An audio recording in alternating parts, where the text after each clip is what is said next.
na hakuna kitu kizuri kama baraka kwenye maisha. Ninaomba Mungu akupe baraka. Mtu aliyebarikiwa chochote anachofanya anafanikiwa. Naomba nirudie, mtu aliyebarikiwa chochote atakachofanya atafanikiwa tu. Mtu ambaye amebarikiwa hata akilima darini atavuna. Mtu aliyebarikiwa hata akiishi msituni watu watamfuata huko tu.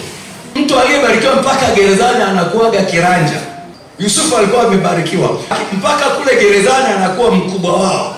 Na unajua kuwa mkubwa kule gerezani maana yake una kitanda kizuri na godoro zuri hata kama wenzako wanalala chini. Yakobo alikuwa amebarikiwa, alipoenda kule kwa Laban, nyumba ya Laban ikafanikiwa kwa sababu ya nani?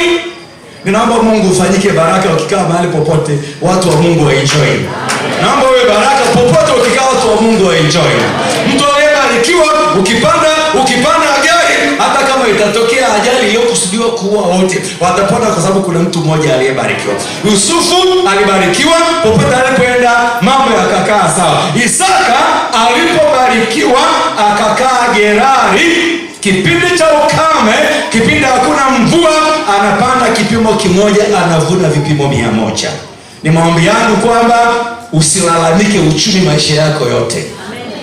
Ni maombi yangu ya kwamba wakati watu wanalia uchumi ni mbaya, hali ni mbaya, wewe Bwana akupe neema ya kuwa na hali njema. Ni maombi yangu ya kwamba wakati wowote mazingira yoyote Mungu tu afanye nafasi.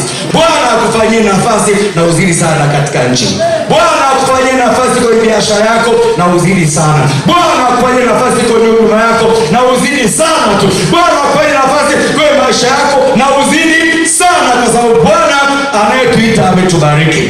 Mtu aliyebarikiwa chochote anachofanya anafanikiwa. Naomba nirudie, mtu aliyebarikiwa chochote atakachofanya atafanikiwa tu.